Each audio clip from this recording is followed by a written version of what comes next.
talaga yung ano, yung projection, David. Isa. Sige na.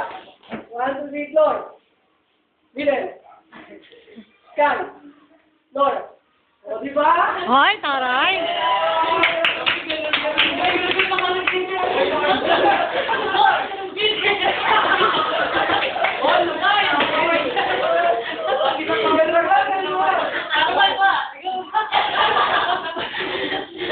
So, medyo, hindi okay naman kayo lahat. So, next, yan. Kasi dito, hindi na namin ito magagawa. Madadagdagan na naman yung scandal niyo sa YouTube. Kasi dito, Yee! kasi tayo mga classmate ko, dito, bale, dito, dito, bago yan siya naman tayo. Dito, ito siyang malaking, sa mga doctor ito siyang malaking ano lang, pay attention. Bali kasi, siyempre sa pagsasayaw, wala namang sayaw ka lang ng sayaw, pero wala namang sa tugtog. Siyempre inaayon yun sa kanta, sa tugtog.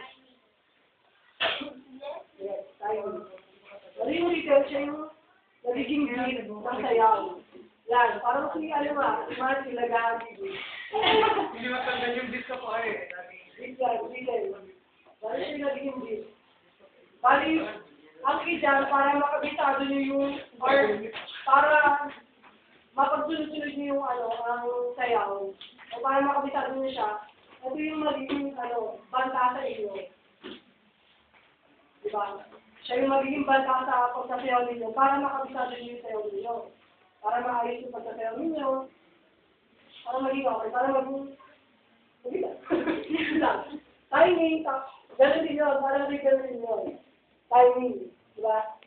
So, hindi na siya masyado yung skill. Ito masyado yung harap. Tapos, gracefulness. Grace. Yun. Ito, madalas, kung mga naturuan nung nang sumayaw, ito yung lagi nilang narinig sa amin. Kay Marchu, kay Apple, kay Kuya Todek, saka sa akin. Lagyan nyo ng Grace. Yun.